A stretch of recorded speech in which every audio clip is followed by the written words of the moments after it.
तर शरद पवारांची राष्ट्रवादी सत्तेत सहभागी होणार अशा जोरदार चर्चा आहेत. पण आता भाजपच्या हायकमांडनं दोन्ही राष्ट्रवादींना विलिनीकरणाच्या सूचना दिल्याची माहिती सूत्रांनी दिली आहे. आधी विलिनीकरण, नंतर एनडीएमध्ये या, असा संदेश देण्यात आल्याचं समजतंय. बघूयात.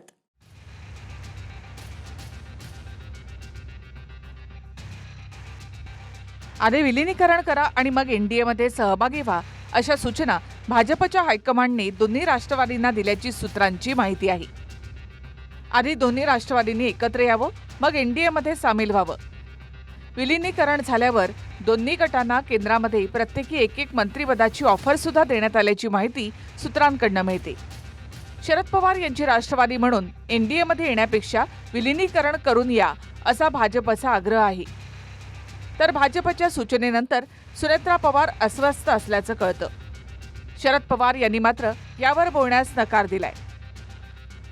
हा विषय काही सरकार कळून नाही. हा विषय काही सरकार कळून नाही. विशेष म्हणजे चर्चेच्या केंद्रस्थानी पवारांच्या राष्ट्रवादीचे नेते जयंत पाटील हे आहेत. त्यांनी आधी मुख्यमंत्री फडणवीसांची भेट घेतली.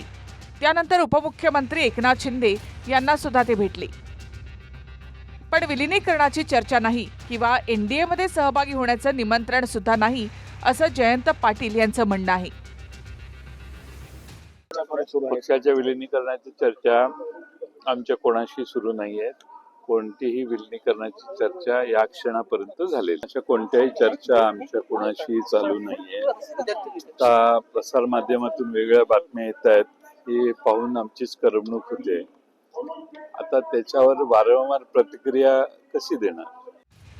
भाजपचे मंत्री गिरीश महाजन यांनी मात्र राष्ट्रवादीबद्दल वरिष्ठ पातळीवर चर्चा सुरू असल्याचं सांगितलं आहे. शिंदेचे मंत्री गुलाबराव पाटील यांनी सुद्धा पवारांची राष्ट्रवादी एनडीएमध्ये सहभागी होणार असं चित्र असल्याचं म्हटलंय. हायकमांड हे राष्ट्रवादी काँग्रेस पक्ष, शरदचंद्र पवार पक्षाशी कोणाशी बोलले याची मला माहिती नाही. आदरणीय पवारसाहेब, माननीय जयंतराव, माननीय शशिकांत शिंदेजी, मी किंवा राजेश टोपे किंवा अनिल देशमुख, आम्हाला कुणालाच भारतीय जनता पक्षातून आम्हाला तरी कोणाला फोन आलेला नाही. त्यामुळे पक्षामध्ये ते कोणाशी बोलले याचं उत्तर ज्या तुम्हाला सोर्सला, तुमच्या सूत्राला विचारायला. नाही, कुठल्या सूत्रांकडे मला माहीत नाही. पण या बाबतीमध्ये मला काहीच माहिती नाही. खरं म्हणजे कुठलीही कल्पना या संदर्भामध्ये नाही. मी कुठल्याही या संदर्भात चर्चेमध्ये सुद्धा मी नाही आहे. वाटतं या गोष्टी सगळ्या वरिष्ठ पातळीवरून चाललेल्या आहेत.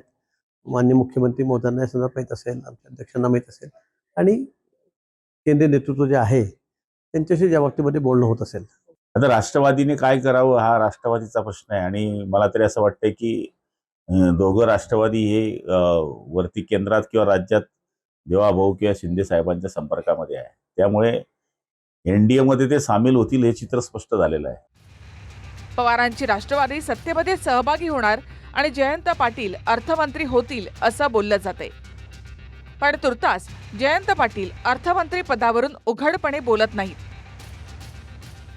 आम्ही कुठलं खातं मागितलेलं नाही, कुठली मागणी केलेली नाही. पण तुम्ही त्याच्या आधीच मला गेल्या 2-3 दिवसात 2-3दा शपथ दिल्यासारखे दिसते. आम्ही मीडियात ऐकतोय, माझं जयंत पाटलाशी काल बोलणं झालं, ते म्हणाले असं काही नाही. दोन्ही पक्षांकडनं विलिनीकरणाला फुलस्टॉप लागल्याचं तटकरे म्हणाले. आणि सुप्रिया सुळे यांनी सुद्धा म्हटलंय. त्याचवेळी सुप्रिया सुळेंनी संसदेमध्ये मतदारसंघ पुनर्रचना विधेयकाच्या बाजूनं मतदान करण्याचे संकेत दिल्यामुळे चर्चेला आणखी हवा मिळते. Bureau report, TV9 Marathi.